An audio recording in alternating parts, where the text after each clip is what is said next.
What up, gamers? After PAX West, we had a ton of information dropped on us about the world of Anthem, how we will build relationships with the factions across Fort Tarsus, and although not much info on these javelins from the panel, we finally saw raw gameplay footage of the Interceptor and Storm from their perspectives. Brace for a long one, freelancers. I'm Sir Mav. Let's dive in.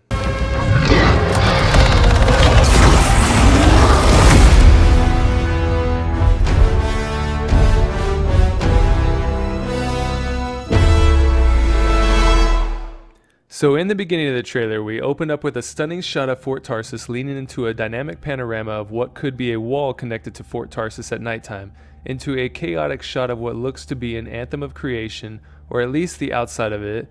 We also get our first glimpse of flowing lava across the cliff of this torn structure.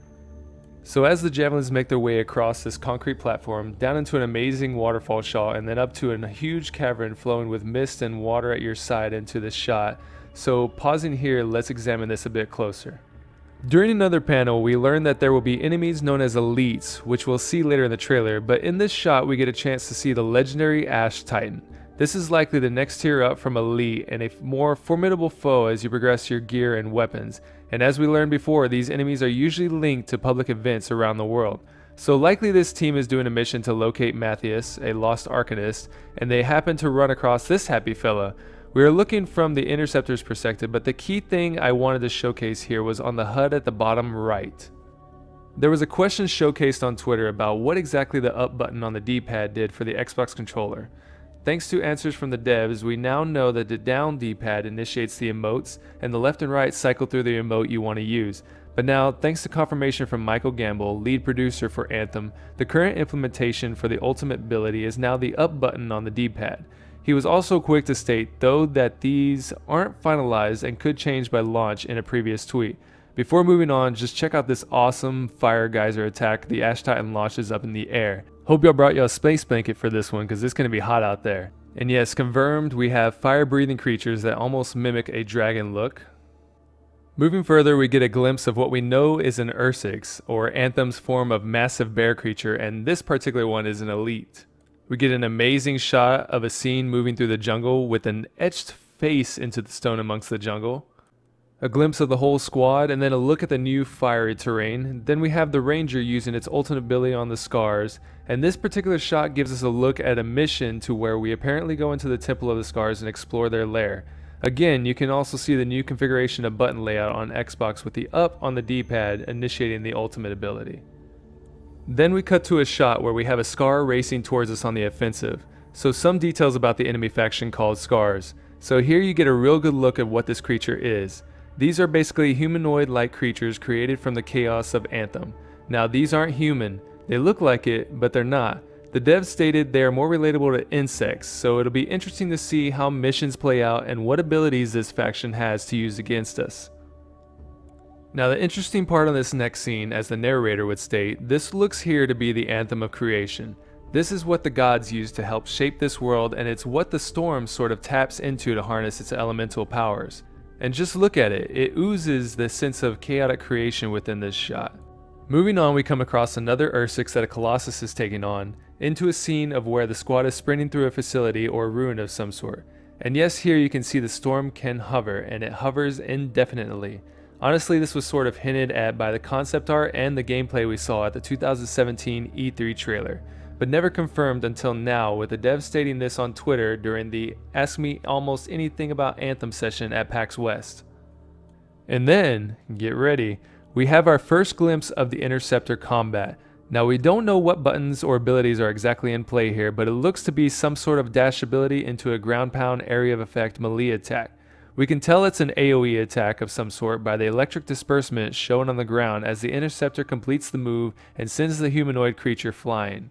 Then we close in on a shot at Fort Tarsus of possibly an agent who is likely to be part of the Sentinel faction group, as you can spot a Sentinel in the background of the scene. So before we dive further in the trailer, let's talk about each faction within the story that you will encounter within the city of Fort Tarsus. First and foremost, you are a freelancer within this world, and your group isn't the only ones who have risen to the challenges of life in the hostile wilds of Anthem. Several powerful factions operate within Anthem seeking to reach their own goals, and often getting in the way of each other. but of course each of these groups will end up in need of the services of the freelancers offer in some way, shape, or form. The Sentinels are the chief upholders of the law throughout any cities and settlements of Anthem.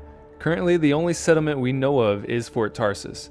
This faction believes in justice and order above all else, and sees themselves as sturdy wall that protects the people from the chaos of the outside world.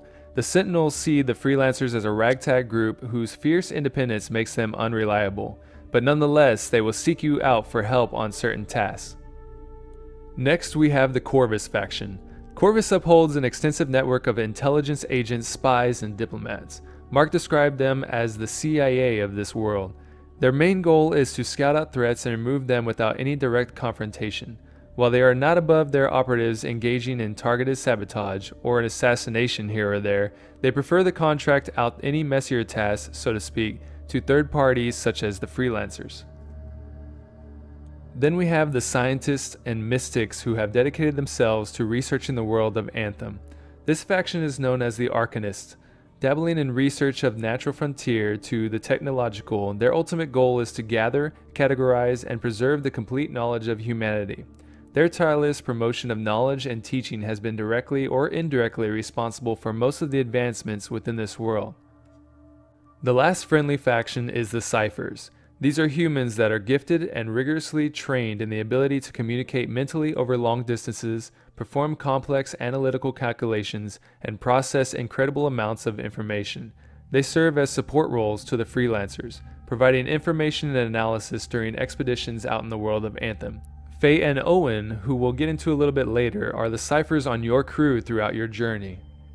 The four enemy factions in Anthem are the Scars, the Dominion, the Outlaws, and of course the animals of Anthem, from your Ursics to the little Grabbits. I say little, but for a rabbit-like creature, they're quite tall. Now back to the trailer. So if you watched my video over the map of Anthem, you'll know that you can't think of this world on a flat plane. This world is literally created on a layer-by-layer basis, described as Swiss cheese by one of the devs, meaning this is a volume-sized world on different planes where you fly, run, and battle through ruins, caverns, open horizons, dense jungles, crevices, and underwater rivers. And with the dynamic weather, these will likely be different almost every time you go through them. So here we catch a glimpse of the Storm's perspective flying and landing to collect some treasure of some sorts within this world. Then we go back to the opening gates of Fort Tarsus, and here we can see Faye in this scene. So a little on Faye, she is the most experienced Cipher on our crew and has apparently always been intrigued by the Anthem creation. We'll learn more about her as we progress through the story. So in this shot we can see a clean balcony shot overlooking a plaza within Fort Tarsus. Just wanted to point out that the character in the foreground is one of the freelancer presets we can choose from in Anthem. So you will be able to customize your freelancer's gender, voice, and select preset face options. Now, how deep this customization will get is yet to be determined, but we know the brunt of our customization will be with our javelins, as this is what you and others are going to see the majority of the time in Anthem. Going to pause this shot here, as the dev stated here that this is Bryn on the right next to the Sentinel, and she is one of the friendly Sentinel agents you encounter at Fort Tarsus. And then we get into this shot that we've all seen before in the previous gameplay trailer. The buzzed haircut kid is Owen Corley. He is the newest member of our team and a promising Cipher. Then we have Halleck. Halleck is the driver of the Strider, but he is a legend and all-around badass amongst the freelancers. He is basically the mentor to young freelancers, and apparently the devs teased that in the beginning of the story you are on a mission with Halleck, so we'll get to see how that plays out later. Now here in this shot, this is likely the amplifier chair that Kathleen spoke about during the PAX West panel, which allows ciphers to parse through an immense amount of information at incredible speeds to help guide you on your missions within the world. Then we start dwelling in the midst of Fort Tarsus. So Fort Tarsus is really where the aspect of my story will take place. Here you will be able to interact with agents and other characters, take mission assignments, gear up, and craft weapons as you prepare to set out in the world and take on the dangers within Anthem. So here the aspect of role-playing with characters can take place, and by the way, it'll all be in first-person view as opposed to third-person when you're in your javelin. And it seems that as you get close to characters in this world, they can sense your presence as you can see each of them churn while you're walking through the crowd. My story allows you to consume the story at your own pace. If you're one for role-playing and want to find out the interesting facts of the people within Fort Tarsus, you can take your time diving into their history. But if you have a group waiting to take on the next mission, or you simply want to explore and not one for conversation, you can fast-pace through these decisions or simply take on the mission directly through the mission briefing. Now, I know given BioWare's storytelling past, there has always been some sort of romance system within their games, but here in Anthem you will build upon formidable friendships within different characters instead, especially in the case of your freelancer squad like Halleck, Faye, and Owen. Now as we get back into our Javelin with an awesome rust red of the Colossus, we get to this shot. Now this freeze frame is important, as to the top left we see the signifier of cooled. Now I'm not positive of what this is, but it could be one of these. Either this is the dynamic weather status effect where it could be raining, it's hard to tell within such a quick shot, and it is allowing your jets to cool faster. We're in hover mode here, so it's also hard to tell by that stance. Or it could be a perk from our freelancer skill tree that we acquire, or a piece of equipped gear. Hard to tell. What do you think this cooled icon could signify? Let me know down in the comments section below. Then we move on to this cool scene where a ranger is dodging these beams of some sort to stop a shaper anomaly. And after that we get to this epic shot of the storm showcasing its ultimate lightning ability on an Ursix. So if you didn't already know, the storm sort of taps into the Anthem of Creation to harness its elemental abilities. We know this Javelin is our glass cannon of sorts, but it will likely be able to buff and debuff based on the gear loadout you set it with, as confirmed by Michael on Twitter. But one thing we know for sure is that this Javelin will be key to coordinating those devastating combos with other Javelins on your team. Then for the last bit of the trailer, we close out with an epic battle of a Javelin squad taking on two Ursixes, I don't know how to say that, in close quarters combat. This looks to be two Rangers, a Colossus, and a Storm setup here. We see the use of the Ranger's grenades, which looks to be a regular grenade, and if you slow this, you can barely see the other Ranger below going for a melee attack with its shock mace, which is why we see the lightning effect before the grenade explosion. We also see the Storm showcasing the ice element as it tries to apply a freezing effect to the Ursix. And that's about all the intel we received from Anthem gameplay trailer. Hope you learned something new. I send out weekly updates on Reddit, and sometimes more frequently depending on how much info the devs drop on Twitter, so follow me on there for more intel drops. What's next for Anthem, and what info will the devs drop next? Well, it's time to play the waiting game once again, but let me know down in the comments section below what you want to hear next from the team. If you enjoyed this video, then give us a like, and subscribe for future gaming content and updates. Till next time gamers, this is Sir Mav, signing off.